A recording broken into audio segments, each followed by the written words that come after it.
नमस्कार, मैं रविश कुमार। यूपी के किसानों के लिए बड़ी खबर है। योगी मंत्रिमंडल की पहली कैबिनेट बैठक में किसानों की कर्ज माफी कर दी गई है। चुनाव के दौरान प्रधानमंत्री ने वादा किया था कि बीजेपी सरकार के कैबिनेट की पहली बैठक में कर्जा माफ किया जाएगा। योगी सरकार ने यह वादा पूरा किया है। वादा लघु और सीमांत किसानों के बारे में ही था और ऐलान लघु और सीमांत किसानों के बारे में ही है। स्वास्थ्य मंत्री सिद्धार्थनाथ सिंह ने बताया कि यूपी में 2 करोड़ 15 लाख लघु और सीमांत किसान हैं। इन किसानों का 30,729 करोड़ रुपए का ऋण माफ कर दिया किया जाएगा। इन किसानों का 1 लाख रुपए तक का फसली ऋण माफ होगा। जिन लोगों ने 1 लाख तक की फसली ऋण ली है उनके खाते से इतनी राशि अपने आप निकाल ली जाएगी, माफ हो जाएगी। इसके अलावा 7 लाख किसानों का एनपीए नॉन प्रॉफिटिंग एसेट जो है वो माफ होगा, यानी जो लोन किसान देने की हालत में नहीं है वो भी। 7 लाख किसानों का एनपीए अमाउंट जो है 5,630 करोड़ रुपया है जो अब माफ होगा। कुल मिलाकर योगी सरकार ने 359 करोड़ किसानों रुपया जो है किसानों का कर्जा माफ किया है। किसी भी राज्य सरकार के द्वारा यह पहली बड़ी ऐसी राशि है और ऋण माफी है। 2 करोड़ 15 लाख लघु और सीमांत किसान हैं।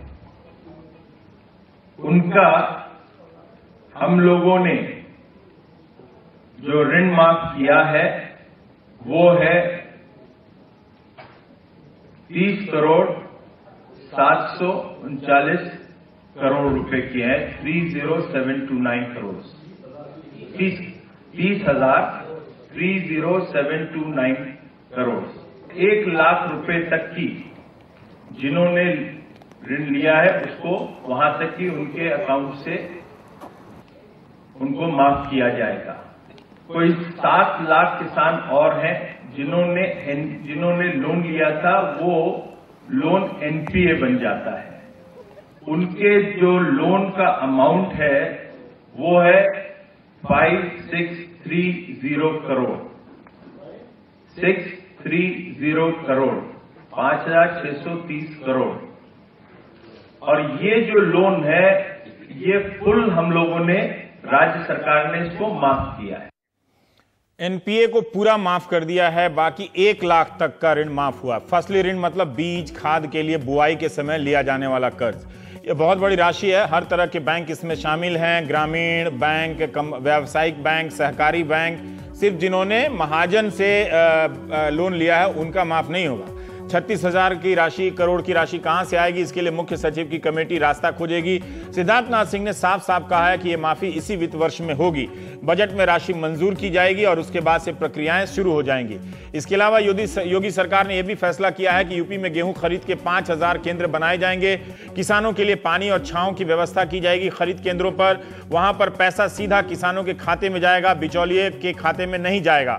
80 लाख टन गेहूं खरीदने का लक्ष्य रखा गया है। न्यूनतम समर्थन मूल्य 1,625 रुपए के अलावा हर क्विंटल पर 10 रुपए अतिरिक्त दिए जाएंगे। आलू किसानों की समस्या का समाधान के लिए एक कमेटी बना दी गई है। बूचड़खाने के बारे में सरकार ने कहा है कि जिनके लाइसेंस का नवीनीकरण होना है या जिन्होंने आवेदन दिया है उनका नवीनीकरण किया जाएगा। सरकार को कोई दिक्कत नहीं है। 26 अवैध बूचड़खाने बंद किए गए हैं। जिन बूचड़खानों के खिलाफ अति उत्साह में कार्रवाई कर दी गई थी उन्हें बंद नहीं किया जाएगा। जो अवैध है वही नहीं चलेंगे। एंटी रोमियो दस्ते के बारे में भी सरकार ने कहा कि पार्क में या मॉल में सहमति से बैठे जोड़ों को पुलिस परेशान नहीं करेगी, उनका आई कार्ड नहीं मांगेगी। छेड़खानी की शिकायत पर ही कार्रवाई की जाएगी। सरकार ने कहा कि एंटी रोमियो दस्ते की जनता में खूब सराहना हो रही है। कमाल खान के पास चलते हैं। कमाल, किसानों की क्या प्रतिक्रिया है? 1 लाख रुपए तक की कर्ज माफी का पहली बैठक में योगी सरकार ने पूरा किया है। हाँ, कुछ किसान हमारे पास मौजूद हैं। इनमें से कई तकरीबन सभी लोग कर्जदार हैं। आपने कितना कर्जा लिया था? हमने 1 लाख लिया था। वापस कर दिया? वापस कर दिया सर। तो आप पछता रहे हैं? हाँ सर, कुछ तो होता है। थोड़ा थोड़ा पछता रहे नहीं। आपने कितना लिया? अरे हम सर 25,000 लिया था, 31,000 हुआ है। वापस कर दिया? नहीं, वापस कहाँ सर, 5-6 साल से तो माफ हो गया आपका? हाँ, माफ। चलिए, बहुत बधाई हो। रामशरण वर्मा साहब है हमारे साथ। ये उन्नतशील खेती करते हैं इस इलाके में। वर्मा जी, आपसे ये जानना चाहेंगे कि किसान इससे कितने संतुष्ट हैं? नहीं, किसान सर ऐसा है, ये लघु एवं सीमांत किसानों के लिए बहुत अच्छा कदम हुआ है। और ये खास कर ये सरकार ने जो किया है हमारे सीमांत किसानों के लिए, उसको बहुत बड़ी राहत देने का काम है। जो जिन किसानों की कर्ज किसी तरीके से फसल नुकसान से नहीं जमा कर पाते थे, तो ये बहुत बड़ी राहत है। लेकिन ये जो है एक बहुत सारे देखिए किसानों से हम मिले कल से लेके आज तक, और हमने उनसे पूछा कि अगर आप कर्जा क्यों नहीं चुका पाए, वो कहते थे मेरे पास कुछ है नहीं चुकाने के लिए, हमारी जोत बहुत छोटी है। और हमने पूछा कि अगर सरकार कर्जा नहीं चुकाएंगे जेल भेज देगी, क्या करेंगे? तो हम जेल चले जाएंगे। क्या ये उपाय है? कल को फिर उनको खेती के लिए कर्जे की जरूरत पड़ेगी, कितनी बार सरकार ये दे सकती है? नहीं, ये तो खैर फौरी तौर पर उनके लिए ये सपोर्ट है, उनके लिए राहत है। लेकिन सरकार को हमारे जो किसान, छोटे किसान हैं, हमारे किसानों के पास छोटी जोत है। बहुत सारे किसान हमारे बहुत संख्या में 1 एकड़ 2 एकड़ की जोत के किसान उत्तर प्रदेश में हैं। तो उनके लिए सरकार को उनके लिए एक तो तकनीक देना होगा, उनके लिए साधन, बीज, अच्छी दवाई और उनको बागवानी की खेती की तरफ मोड़ना होगा। एक कारण ये भी हो सकता है कि उनको एक सहकारिता खेती की तरफ ले जाए सरकार, वो उनको बताए। आप चाहते हैं कि उसकी जो जमीन है, जो खेती कर रहे हैं, वो प्रॉफिटेबल होना चाहिए, बजाय इसके कि खैरात दी जाए। जी आप कुछ कह रहे हैं? यही जानना चाह रहा था कि ये जो माफी हुई है वो ठीक है कि सरकार का अन्य काम है, सरकार ने ये नहीं कहा कि हम खेती के प्रोत्साहन के तरीके सारे बाकी बंद कर देंगे। मैं ये जानना चाह रहा था कि ये माफी हुई है, बड़ा फैसला है। अगर जिन किसानों ने लौटा दिया है उनको तो बधाई, वो अच्छे किसान है, लेकिन जो नहीं लौटा पा रहे हैं उनके लिए तो ये बड़ी राहत की बात है ना। तो इससे उन लोगों पर क्या असर पड़ेगा? आप जिनसे जो उन्नतशील खेती करने वाले उनसे जरा पूछिए। नहीं, जिन लोगों ने बहुत गरीब लोग थे जी, उनके ऊपर कितना इससे फर्क पड़ेगा, कितना फायदा होगा? नहीं, जो लोग बहुत गरीब थे उनके ऊपर तो जरूर फायदा पहुंचेगा, क्योंकि वो कर्ज अदा नहीं कर पाते थे, किसी तरीके से उनकी फसल नष्ट हो गई थी, या कुछ वो खेती में उनकी आमदनी, जो कि हमारे पिछले दिनों में कोई भी फसल के रेट अच्छे नहीं रहे, तो उनके लिए तो एक फ़ायदा है। लेकिन यदि उनको और भी फ़ायदा पहुंचाना है सरकार को, तो उनको एक तकनीक की तरफ मोड़ना होगा, उनको आधुनिक कृषि यंत्र देना होगा और उनको आधुनिक कृषि बीज देना होगा। हम बताएं कि हमारे गांव के आसपास में लोग पहले यहाँ मजदूर थे, छोटा और धान गेहूं की खेती करते थे। आज उन्होंने बागवानी की तरफ मुख किया और बागवानी की फसलें शुरू की। इसके पड़ोस का हमारा एक गांव है, उस गांव के किसान करीब 75% लोग मजदूर थे, मजदूरी करने के लिए शहर जाते थे और काफी सारा कर्जा था। आज 1200 आबादी वाला गांव है, लगभग 3 करोड़ के आसपास वो गांव प्रति साल टमाटर पैदा करता है, बेचता है। तो एक तकनीक का एक उदाहरण है जो आपको हम बताना चाहूंगा। मतलब एक ही चीज नहीं है, ऋण माफी हुई, आपका कहना है कि वो एक अच्छी बात है, लेकिन कर्ज हमेशा माफ नहीं हो सकता है। आगे के लिए वो अपने पैर पे खड़ा हो। और तमाम सरकारें आती हैं, वो किसान के नाम पे वोट लेती हैं, लेकिन उतना करती नहीं है खेती के लिए। आपका ये कहने का मतलब? बहुत बहुत शुक्रिया कमाल आपका हमसे बात करने के लिए। ये भी एक ध्यान में रखना होगा कि हर बार मांग जरूर उठती है कर्ज माफी की, लेकिन हर बार माफ नहीं कर दी जाती है। पिछली बार 2008 में देश के स्तर पर 50-60 हजार करोड़ का माफ हुआ था, लेकिन इस बार 2008 के बाद उत्तर प्रदेश के स्तर पर 36,000, करीब 37,000 करोड़ का माफ हुआ है। मांग महाराष्ट्र में भी हो रही है, आंध्र प्रदेश में, तमिलनाडु के किसानों को और ज्यादा जरूरत है। वहां पर हर जिले को सूखा प्रभावित घोषित कर दिया गया। देवेंद्र शर्मा हैं हमारे साथ। देवेंद्र जी, मैं आपसे पहली प्रतिक्रिया जानना चाहता हूं कि कम से कम शुरुआत हो गई, कोई बात नहीं कर रहा था कि किसानों की कर्ज माफी की, एक तरह से ये शुरुआत तो हो गई ना, पहला कदम तो बढ़ गया इस दिशा में।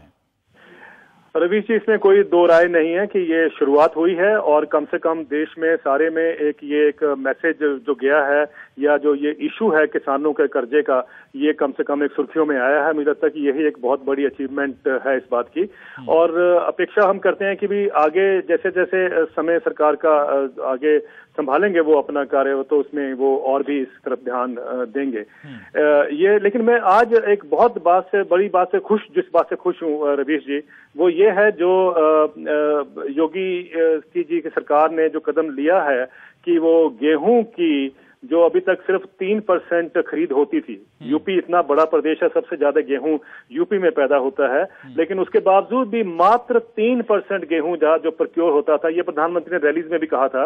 और बाकी 97% जो गेहूं था यूपी में, जो किसान होंगे देखिए वो मार्केट के हवाले करते थे या बेचते थे, उनको एमएसपी नहीं मिलता था। और मेरा ये मानना है कि बहुत जगह पे किसान मेहनत भी करे, उसके बावजूद भी उसको 800, 900, 1000, 1200 रुपए तक क्विंटल तक ये गेहूं का दाम मिलता था। और अब पंजाब में, हरियाणा में जहां पर की एमएसपी है, जहां पर प्रोक्योरमेंट होती है, मंडीकरण है पूरा, वहां पर किसान को चाहे जो भी कहें कम है एमएसपी, लेकिन कम से कम 1680 रुपए अगर इस साल है तो वो मिलेगा।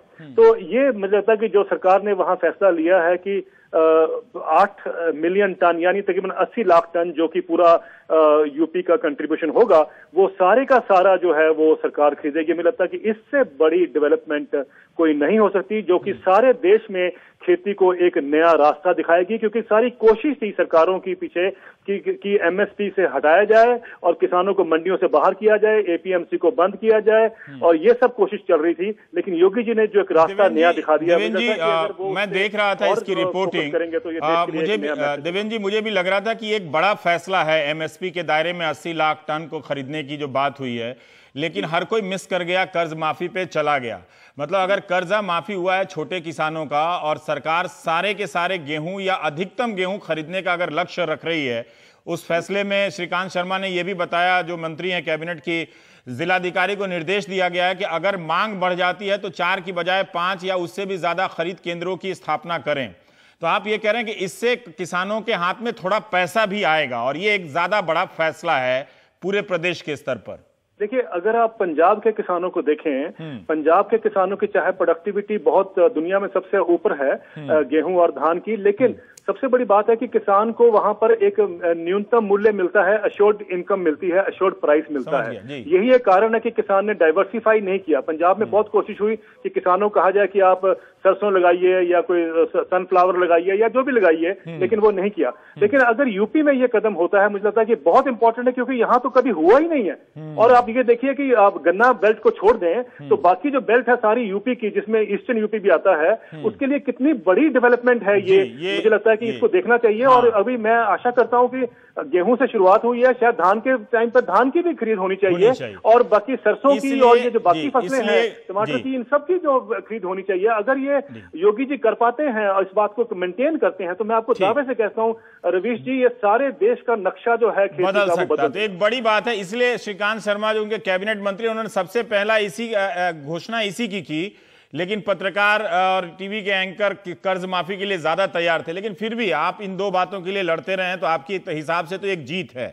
कई आलोचक इसे अर्ध माफी, पूरा माफ नहीं किया, छोटा माफ नहीं किया, लेकिन 1 लाख तक की राशि अगर माफ की जा रही है और बिना वो भी किसी बहुत ज्यादा कागजी कार्रवाई के, तो एक तो बड़ी बात है कि जिनका आधार से अगर जुड़ा हुआ है, अगर 2 करोड़ 15 लाख किसानों को इससे लाभ मिल रहा है। तो देखिए, इसमें रवीश जी एक और बड़ी इंपॉर्टेंट बात यह है कि अगर किसान की, अगर अभी जैसे बताया गया कि 86 लाख किसानों को फायदा होगा, तो अगर उसमें से किसी को 50,000, किसी को 40,000 भी कर्जा अगर माफ होता है, वो तो वन टाइम राइट ऑफ होता है। अगर 1 लाख अगर इमीडिएट तो राहत उसको मिलती है, इसमें कोई दो राय नहीं। अगर 1 लाख भी माफ होगा सबका, तब भी उसको मिलती है। लेकिन सबसे बड़ी बात है कि उसके बाद क्या, नेक्स्ट कदम क्या है।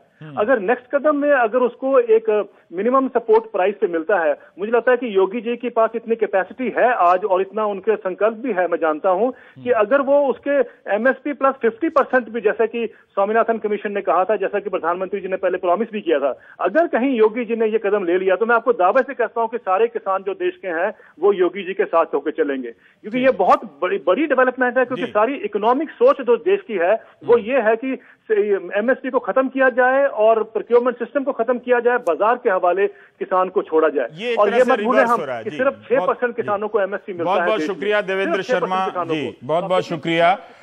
2 महत्वपूर्ण खबरों की तरफ ध्यान दिलाने के लिए, वरना हमारा भी ध्यान सिर्फ कर्ज माफी पे ही था। लेकिन बड़ी बात यह है कि एमएसपी, न्यूनतम समर्थन मूल्य के दायरे में ज्यादातर गेहूं खरीदने का फैसला, ये कहीं ज्यादा साहसिक और बड़ा फैसला है।